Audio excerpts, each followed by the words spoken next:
Hello, my name is Rob Plank. Today we're going to talk about cybersecurity. Cybersecurity hits on a lot of levels, whether it be a large corporation or the individual.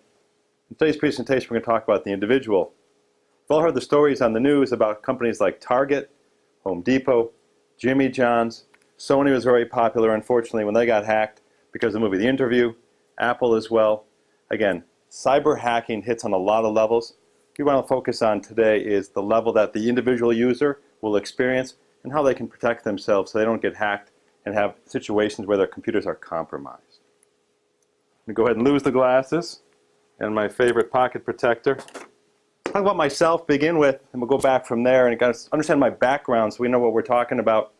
I've been in the computer business for over a dozen years, maybe a baker's dozen years. Have a small company that helps individuals and small businesses help keep their computers protected. They don't get hacked, things don't get compromised.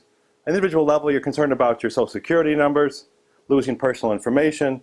If too much information is out there about your date of birth, your full name, next of kin, things of this nature, you become a security risk in the context of people may be able to go ahead and get into your systems, know this information, use this things to sometimes get credit cards, other things that are mischievous. Concerns like this are something we want to try to address and try to eliminate as best we can. You can't eliminate these things completely. We can do the best job we can to try to minimize it as much as possible. Back to my background for a minute, I've got a small IT company. I'm going to help individuals and small business to make sure they don't get hacked. It's hard because you're fighting hackers all over the world who can get into computers and again do mischievous things, unfortunately. What I show you real quickly right here is this is our corporate mascot. We've got a robot, about a 4 or 5 foot robot we picked up a couple of years ago. He weighs about 500-600 pounds, sits out front. He's a lot of fun. You can't even steal him because he's just too big and too heavy, but symbolizes our IT business, helping out people with their computers. A little bit of the history of how this stuff comes together. You know, 20 years ago we had computers, but cyber hacking and cybersecurity was not an issue. Why is this? Well, first and foremost, we had dial-up. Dial-up was pretty hard to hack because if you weren't dialed in, you weren't on, and if you weren't on, you couldn't get hacked. Does that make sense? You're thinking about the fact that only when I dial into a network like AOL am I on the internet, and even at that, it's a pretty slow internet. What's happened today, we'll talk about that in a minute, the changes in the dynamics of how we connect to the internet have created, unfortunately, opportunities for bad guys like hackers to compromise our systems. Back in the day, again, 20, 30 years ago, we had floppy disks. With floppy disks, you could actually go ahead and embed viruses into a floppy. People would copy that floppy, give it to somebody else, 5 1/4, 3 1/2, and you would get a virus through a floppy disk. Now, we don't use floppies anymore, but believe it or not, when we use floppies, that's how you'd spread a virus. Now, if you think about it, if I'm going to spread a virus through a floppy, how far am I going to get? Not too far, and probably not too much damage to be done. Fortunately, it's like saying the good old days. Motivation, I want to talk about this for a minute. Motivation is saying the bad guys, the hackers, people all over the world that want to compromise people's computers. What was the motivation? 20, 30 years ago, the motivation was just to impress your geek friends, quite frankly. Again, just to impress your geek friends. That's fine, that would happen, but this limited our hackers because the payback wasn't that great other than just some pats on the back. Hey, good job. Way to go ahead and mess up some computers. Another part of the equation, take a look at this real quick. They are bragging 30 years ago what a great computer this is for the low, low price of $59.95. There is no decimal in here. That is all one big giant number, i.e. $6,000 for a computer. Again, only $59.95. $6,000 for a computer. Computers are pretty expensive. We use dial-up. We had floppy disks. All these factors come together in a way that says, you know what? Cybersecurity wasn't even an issue 20, 30 years ago. Not many people had computers, and the ones that did were using dial-up and floppies. Today, of course, a whole different ballgame. Computers are a lot cheaper. Access to computers comes through simple things like broadband, which is high-speed internet. Maybe you're going to use Comcast. We're going to use DSL. Some computers have access to one called Huawei. These are all great providers, and we love to use them. The benefits are we're always on the internet. We know that. But the downside is if we're always on the internet, the bad guys know we're always on the internet, there's more potential risk to get hacked and have something happen to your systems. Flash drives replace floppy disks. Flash drives can get compromised, but not so much anymore just because of the nature of how you want to hack somebody. The benefit to the hacker, which sounds funny to say, but if I'm a hacker and I can go on the internet and infect 1 million computers through some virus or some spyware, I unfortunately may do that kind of programming to create that situation. If I put a virus on a flash drive, which I could easily do, I could put a virus on this, but it's not going to spread so far. I'm going to use the internet as a really unfortunate way to go ahead and spread rapidly and quickly bad stuff on the internet. Motivation today centers around one key factor, unfortunately. It's financial. There's a lot of money to be made if you can go ahead and hack computers, a lot of it being semi-gray area of bad stuff to truly, purely bad stuff, where they just hack your computer, take it over, and bad things happen. We'll talk about that in a couple of minutes and a few slides later, about the different ways, unfortunately, computers get hacked, how we can try to prevent these things, along with preventing these things, if something does happen, ways to get it off of your computer. It's all about the internet. Like I said earlier, if you don't have the internet, you're not going to get hacked. Quite honestly, if you left your computer off the internet, I pretty much could guarantee you nothing bad would happen. The downside to this, though, it's not going to be a lot of fun, right? You're like, I'm not going to do much. Maybe a little bit of solitaire or free cell, but after that, you're going to get a little bit bored. One of the key considerations is the browser we use on the internet. We want to focus on this to make sure we're using the correct browser. Take a look at this browser. This is Internet Explorer, which was actually called Internet Central. This was the very first version of the browser from Microsoft over 20 years ago. You'll see there it launches with Windows, or actually it launches, works with Windows 95 coming out. So this was the first browser from Microsoft over 20 years ago. Obviously a lot has changed over the year. I like to point this out to show a little bit of history, but also to point out that, unfortunately, text will tell you, and I'm going to tell you right now, Internet Explorer, we say that jokingly, or Internet Explorer, is not your best choice with a browser. We highly recommend going with other browsers, specifically Google Chrome. This is a much more secure and better browser, especially if you use an older version of Windows, i.e. Windows XP, Windows Vista, or Windows 7. You're limited to Internet Explorer. We highly recommend going with something like Google Chrome. Why is that? Why do you recommend not using Internet Explorer? Good couple of questions, or good questions with a couple of good answers. One of the answers is that Internet Explorer, because it was the granddaddy of browsers, was the one that was the most popular to go ahead and hack in the beginning because it was the biggest browser. And so a lot of old viruses, old things floating on the internet, spyware, malware, will look to target Internet Explorer. So that's one of the reasons to stay away from it. The other reason is Microsoft, and I kind of jokingly show the old version, Microsoft stopped Internet Explorer version 11 and then took a break, and then with their new version of Windows, Windows 10, came out with a new browser called Edge.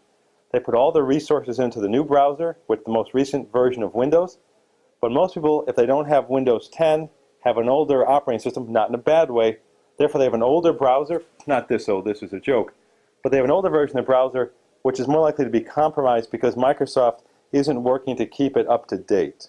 Where people like Google Chrome and their resources, Microsoft has resources too, they're making sure this browser stays as protected as possible. Things can still happen. Nothing's perfect. But you're going to find this can be a safer and better experience with Google Chrome. What are your thoughts on Firefox? The next one to look at is Firefox. Firefox is another good browser. Very good question. We like Firefox as well. Firefox works just as well as Google Chrome. Both of these browsers, in our mind, are better alternatives to Internet Explorer. The good news is they're free. So you can download them at no cost, add them to your computer, and access them as you see fit. This becomes personal choice, whether it's a Google Chrome or whether it be Firefox for your browsing needs. You can pick either one, whatever you like better. Last but not least of the big browsers is Safari. Very pretty interface here. This shows recent pages you visited, so you can click on them to get quick access. Safari is from Apple. It's available for Windows computers and, of course, available for the Apple computers. That's also a good choice as a browser. And again, I'm sorry to say it, but Internet Explorer should not really be on your list of browsers. It comes with Windows, and that's fine. It'll be there. You may need it for certain sites, but overall, I would avoid that browser for security reasons. Stick with other browsers like Chrome and Firefox. What I want to show you next about the browsers is ways to enhance the browsers. There are add-on programs that can be put into the browser to add more functionality. Maybe like putting floor mats in your car. You already got the car, we throw some floor mats to keep it cleaner. we've already got our browser like Chrome or Firefox. We can download some free programs called AdBlock, for example. A program like this will go ahead and protect you from pop-ups and other things that come up on your computer. The reason we want to protect ourselves from these is because oftentimes one of the very first places you'll get exposed to a virus, a pop-up at a rogue website, and the pop-up appears to be something legitimate. You click on it because you were told to, and when you click on it, bad things can happen to your computer. So we are big fans of things like AdBlock. It'll block a lot of the ads, not all of them, but a lot of the ads that will come across on the computer. And most ads are fine, but a good percentage of ads can be trouble. And so just to avoid them altogether, we like things like AdBlock. Search results. We need to talk about search results because the great thing about the internet is it's everywhere, anything you need, everything you want to learn about, we can access it. What's the latest in suspenders? Well, let's look it up. What's going on with suspenders?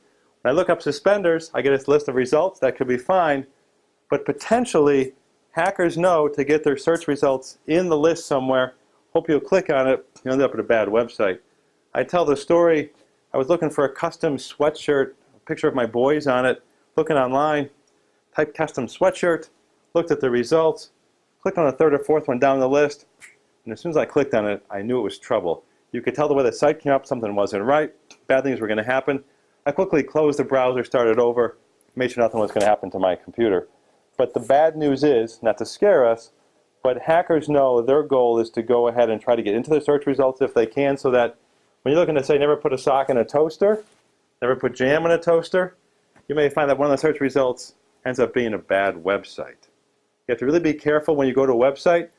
When you see a site coming up, and you see the list of choices on the website, you want to go ahead and take your mouse and hover over the site before you click on it when you see the search result links, and make sure in the lower corner of the browser, the actual site itself, whether it be abc.com, matches what it shows you up top. We're going to be extra cautious about these things because the internet, again, is great. It's the wild, wild west. There's nobody policing the internet. You have to be a little bit careful. Take your time. Be cautious. If you have any concerns about what you're doing or you think something doesn't seem right, go with your gut.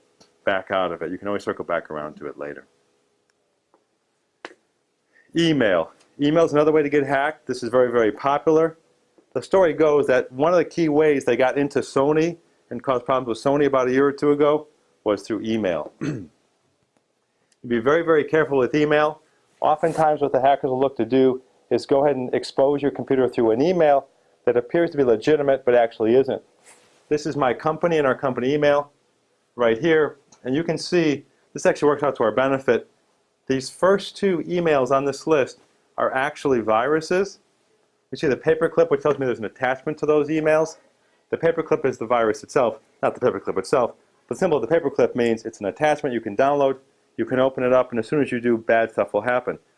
These were very, very clever because the goal here was to say, well, we'll send out millions of these emails, hoping that you haven't opened it. If I actually click on this, it's okay to click on the email. You won't get infected from actually looking at an email. Clicking on links and opening up attachments, that will cause you problems. So in this case, they were asking if we had openings at our company, which seems pretty innocuous, right? Oh, sure, looking for a job. Let's look at their resume. Click on this. We knew not to do it, but the idea was to get you to click on it and infect your computer. When a virus hits the market, for lack of a better word, or hits the internet, oftentimes hackers will go ahead and mimic it and steal it from other hackers. So we have the same basically email twice, different names, probably different hackers, openings, any openings, same idea. Legitimate looking email, but at the end of the day, really wasn't. Another common way to do this is to go ahead and do banking or things like services that provide shipping, UPS, FedEx, DHL, because at the end of the day, a percentage of us are getting a package every week, or we're all going on a trip, or we've got banking with Chase or US Bank. And so if I'm a hacker, I will send out spam emails to millions of people and hope that a percentage of those people are actually looking for a package that week or bank with that particular bank. If you're not paying close attention, you'll click on the links, will lead you to some bad websites, and bad things will happen to your computer.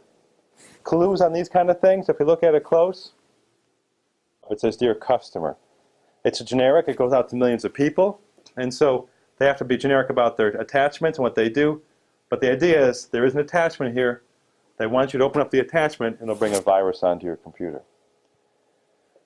A new trick, for lack of a better word, on putting email trouble into your computer is infecting your friends' computers, looking through their address book with the worm or the virus, and then sending emails from the friends back to you. So what happens is, you look at the email, it says it's from Jane Doe. Well, Jane Doe is your friend. That must be legitimate. You may click on the link or open the attachment, and you'll get a virus.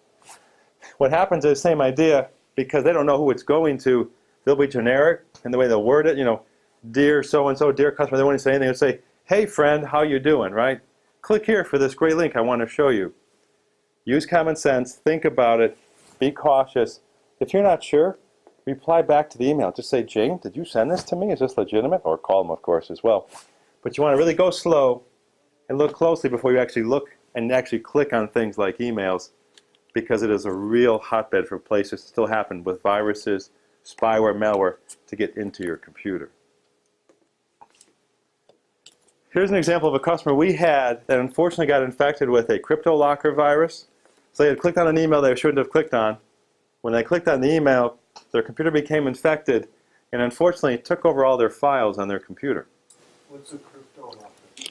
The Cryptolocker takes advantage of a crypto locker in the way that you can lock up files in a positive way if you want to secure files from a corporation or personal files. Only way to unlock encrypted or encrypted files is with a password.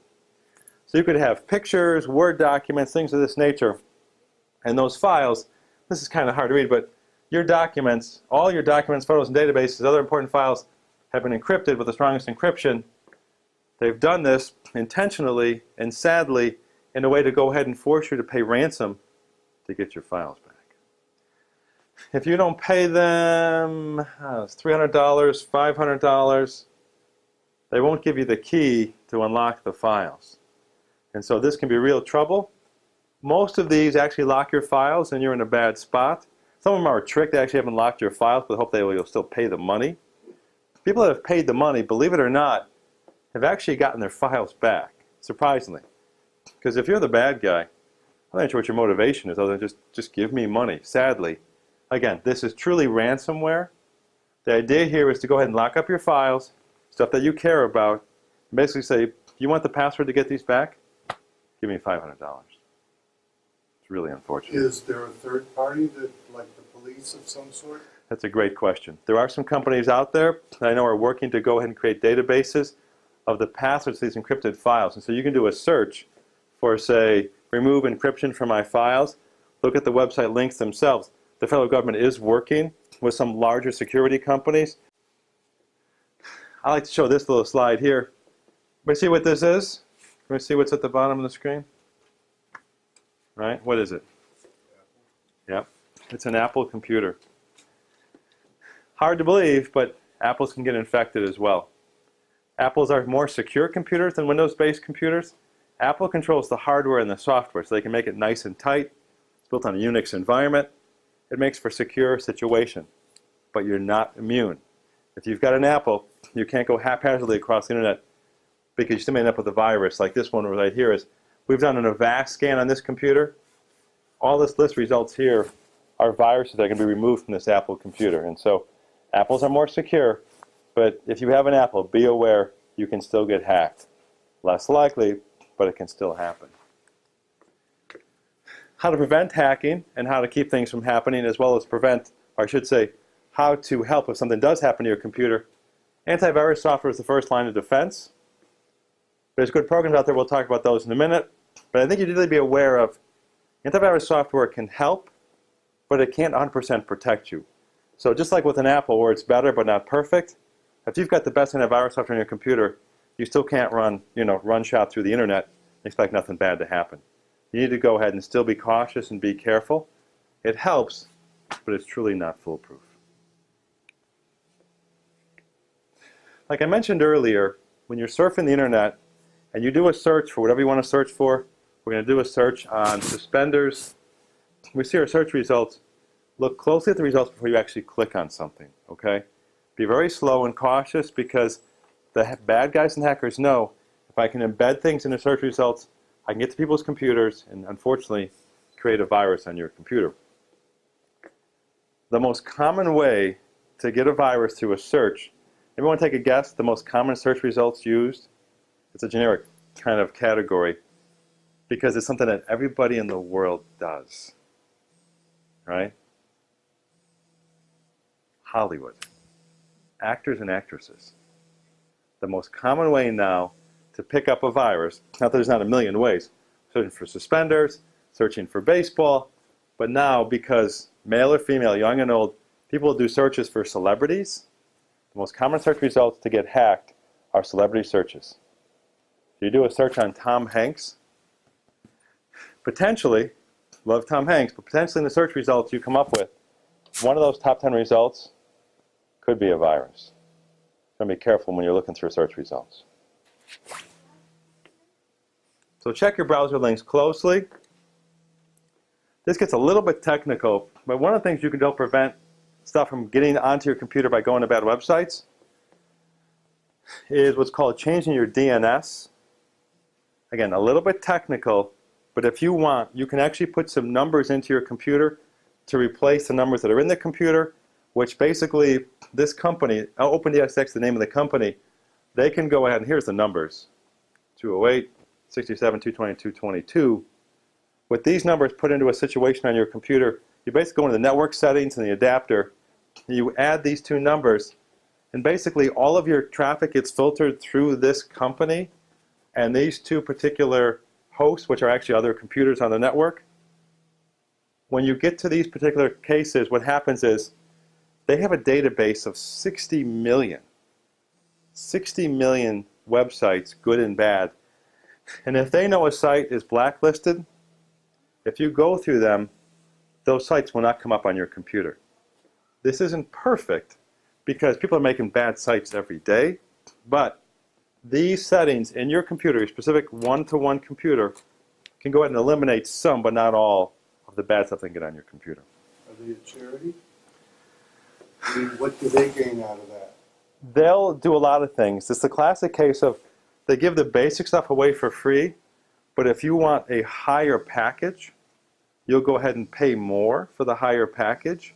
And with the higher package, like from a business point of view, then they'll collect $20 a month to secure your systems. But they'll, at a personal level, let you access these two particular DNS settings to run your stuff through there. But their goal is kind of like get you used to them. And once you're used to them, then you'll go ahead and hopefully do more. A little techy to set these up, but if you can get these numbers into your computer, they can certainly help.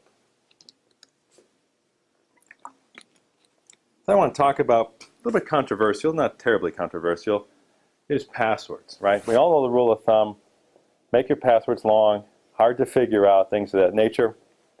Well, I've heard Steve Ballmer himself talking directly about passwords. But Steve Ballmer, the second in command of Microsoft, well, not even second, actually partner with Bill Gates, he said that, you know what, the best way to go with your passwords is take a piece of paper, write all of your passwords down, put them in a drawer, leave them at your house, they're going to be fine. Why? Because 99% of all hackers are coming across the internet. They're never going to see the paper, they're never going to be in the drawer to get to your stuff. And the trade-off there is you can make better, more elaborate passwords, put them on a piece of paper like I said, put them in your drawer, you're going to be fine. The person that breaks into your house, they've got different intent. They're not looking to go ahead and actually hack your computers. They probably want to steal your valuables to, pawn them for money. And so, a tip to keep in mind, and I'll go a little more about passwords in a minute, we highly recommend just write them down. Take a notepad, keep it in your house or in your business, write them down, keep it in a drawer, just to keep your passwords all organized and together. If you write them down, you're more likely to make a better, more elaborate password. All right? Programs for spyware and viruses. What I have up here is a program called Hitman Pro. This is a very good program to help eliminate spyware and viruses from your computer. You can run these programs in the background to help prevent stuff from happening, but if something gets on your computer, malware, spyware, at our company, this is our go-to program, Hitman Pro. Comes with a 30-day free trial, so you could use it once, like having a silver magic bullet. After 30 days, if you still want to use it, you have to pay $30, $40.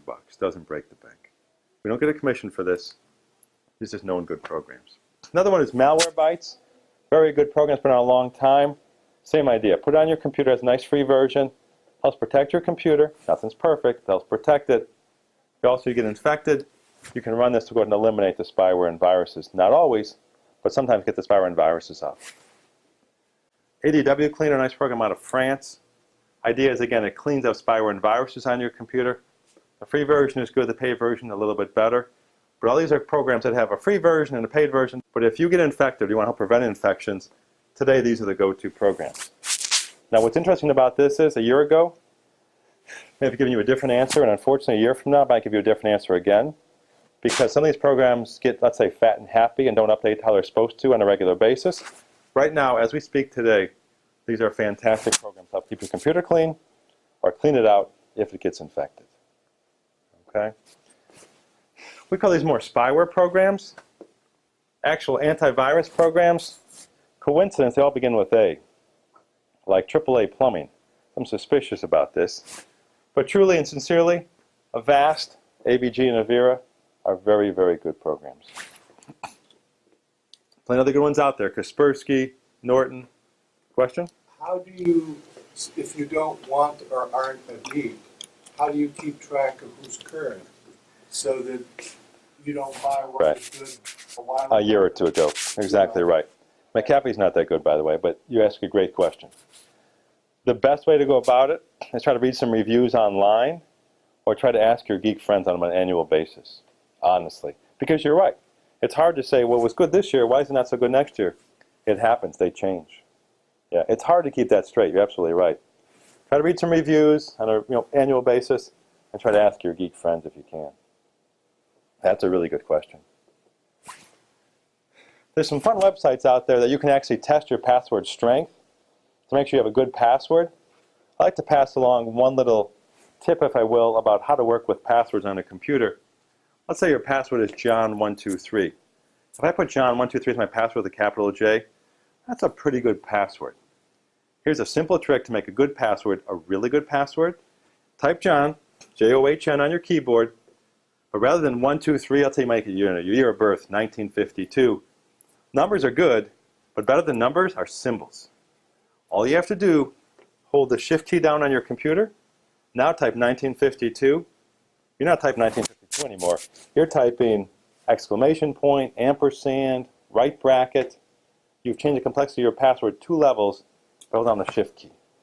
As a human, you can still remember it too, right? I can remember, John 1952 or Sally 1952, but how do you remember ampersand, plus sign, question mark? But symbols can help. And so a trick for that is hold the Shift key, type in those numbers. You have created symbols for your password. This is always fun, the good old CAPTCHA codes. We see these all the time now to get into websites to make sure you're not a robot. This is just one of my favorites. I like to pass this along. Look at this little CAPTCHA code. This is pretty cute. Can you see what that is? They're making you do math. So 52 plus 2 is 54. Put 54 in the box, hit submit, and you're good to go. Most CAPTCHA codes are simply a number or a set of numbers or letters written in a way to kind of look harder to read for a computer. But the idea is to make sure you're a human, to move forward into a website. Too many hackers will go ahead and try to hack people like Dell.com. And one of the things they do is just send out bots to try to get into their sites and try to buy stuff online. So CAPTCHA codes are there to make sure, and they're legitimate and they're okay when you see these, but the idea is it's kind of a gatekeeper before you actually get into the website itself, okay? So CAPTCHA codes are good, and this is just a fun one I came across. Make you do some math. This is operating system updates. It is important, whether you have a Windows computer, Apple computer, try to keep your computer up to date, let the updates happen. You want to see screens like this. What's unfortunate is, as good as this is, and check online for updates, bad guys also know what these screens look like for Windows Update. They will mimic these things with fake sites. So you want to be careful with the updates, look closely, and if need be, this is why I circled this, if you need to, you can actually go to Microsoft's Update Center and click on Check for Updates yourself to know you're going from Microsoft, so it's going to be clean and legitimate. Okay. If you've got Apple, same idea, keep it up to date. Right here, you can click on from their main screen. You see what my system resources are. Software update right there. If I want to go ahead and update my Apple OS with the latest patches and bug fixes. Hackers are always trying to exploit the operating systems, and Microsoft and Apple are always trying to go ahead and thwart those ideas and block them. A couple last things to talk about. One is to recycle. This is just a bale of wire. And of course, the great recycling symbol. Recycle when the computer gets older, you want to get rid of it. All you really care about, besides trying to get rid of it in a good fashion, is the hard drive, okay? The hard drive contains all of the data. So if you're going to get rid of it, either destroy the hard drive yourself, hit it with a hammer, drill through it, or give it to somebody reputable and make sure they're going to go ahead and wipe the hard drive, okay? So that's why everything is stored is on the hard drive. That could contain everything you care about. Social security numbers, driver's license numbers, personal information is all on the hard drive. So keep that in mind when you recycle a computer. Make sure you go ahead when you recycle and have the hard drive wiped.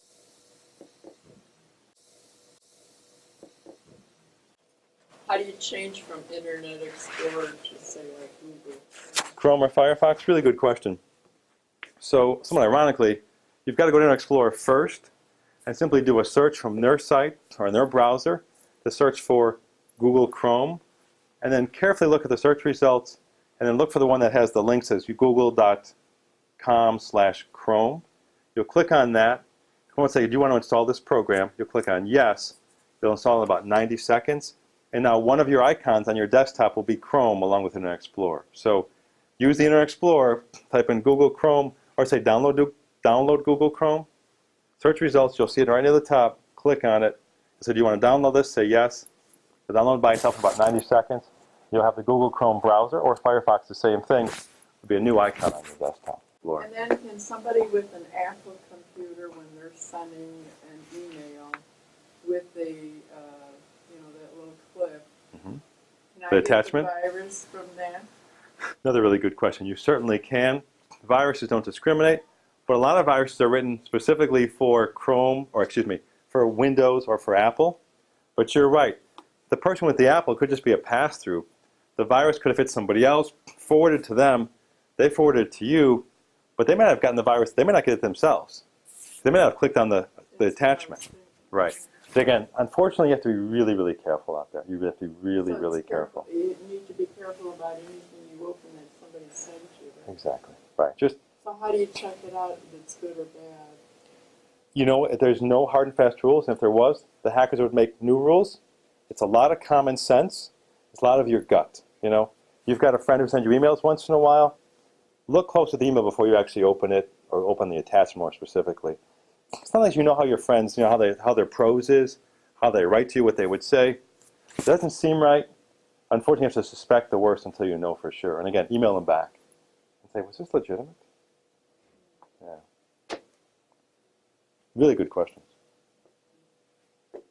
Anybody else?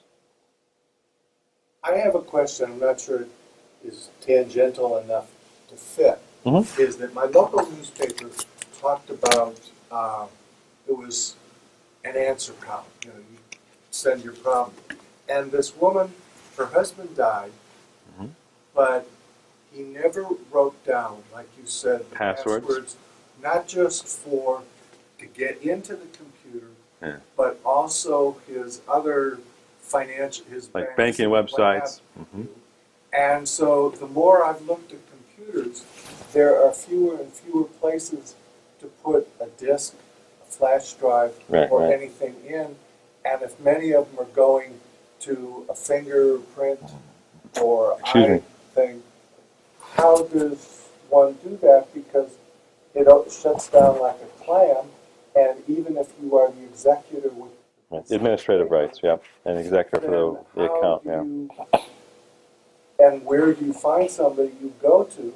Because somebody like Apple or anybody else They isn't going to hands care off. about your stuff. Right. A couple layers to that. One is just getting into the computer itself. Most local tech shops, if they're out there, can get into it for you, for a fee. You prove legitimately, I need to get into this Yeah. computer. You show them the paperwork, what you have, death certificate, unfortunately. They get you into the computer, get you maybe into Outlook and some other applications. But when you go online, that's another layer of security that's even harder to get by. And so for those, unfortunately, it's a long road. You have to basically send paperwork to these people and say, listen, I'm next of kin, I've got a deceased here, and they'll have a process, because a lot of the big companies, like let's pick on Chase, I don't mean to pick on them, but let's say Yeah. Chase, this happens. Yeah. When you've got millions of customers, Oh, it's a common thing. right, I'm as sure. actuarial tables tell you, unfortunately, 1% of people are going to die in the next 60 days, unfortunately.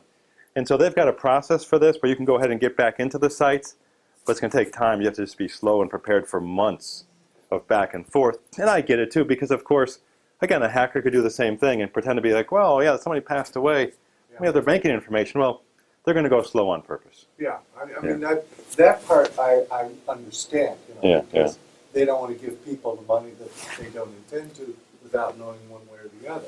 Yeah. But I'm thinking in terms of if you don't even know where to begin, how do you start this and where do you go? Because there's no real, because computers are so varied and generic. Right. They can, like I They said, some could of be anywhere, and some are very simple to get through security, Yeah, and some right. of them. and good. That's why I would lean on your local IT if you could. Again, if there's some Okay. local computer shop in the area, because that's their expertise. They know how to work with computers that don't have CD-ROMs anymore, just USB or USB 3.0, and how do I get into these computers, or even taking the hard drives out of the computer and then access them that way. And so there's some tricks of the trade, if you will, other ways to get access files, things I carry on my flash drive, things you may have, some other software utilities that I carry, other shops would have as well, that can help get your arms around your specific issue and say, okay, your computer's like this is how we need to tackle yours. Someone else may come in, different computer, different things to tackle. But probably your best, that's what they do for a living, so they see it every day. Okay. Yeah. Any other questions? Is it possible to have a virus or something in the email and not have it in the rest of the computer, like when you're just going on? It sure is, yeah. Think about a virus. How would you clear that out or whatever? You could then run the scans with the programs like AVG, Avast, or Avira, or Hitman Pro, and they'll find it and then delete it from your computer. Now, is that something I need to buy to? I would go something like Malwarebytes. Like Malwarebytes, you can get a free version. You can download it, work with it for free, have it on your computer, run scans on a monthly basis to make sure everything is clean. If you really like it, you can pay the $30, $40 and upgrade to a little slightly better version with more features, automatic updates, automatic scans. But how does it know to do the email then? That's one of those like extra features, Oh, where sometimes some of the programs, I can't keep them straight myself. Some will go ahead and do that for free in the free version. Others have those extra features in the paid version. Their prices aren't terribly expensive for the programs. Yeah. Anybody else? If you want to wipe out your hard drive, how do you do that? Can you do it yourself, or do you have to No, you could. You could format the hard drive. Like this, there's a law of robotics. A robot can't kill a human or kill itself. Well, there's a law of computers that says if I want to format my hard drive, if I'm in Windows, it won't let me format it because it'd be like killing itself. So you have to actually take the hard drive, connect it to another computer. Once you get either USB or internally through like a SATA ID connection, once you connect it to another computer, then you can go ahead and format that drive. So you need to be kind of like a secondary host. Yeah, good question. You could do it yourself, absolutely. Yeah. It's more fun with the hammer, though, or the drill. It's got to be carbide bit, though, because most drills, as you know, use a wood bit. They really won't go through that metal so good. Get a special bit, you can get right through it. Shatters the pliers. It's a lot of fun. Anybody else? Thank you all for your time. You're welcome. That was fun.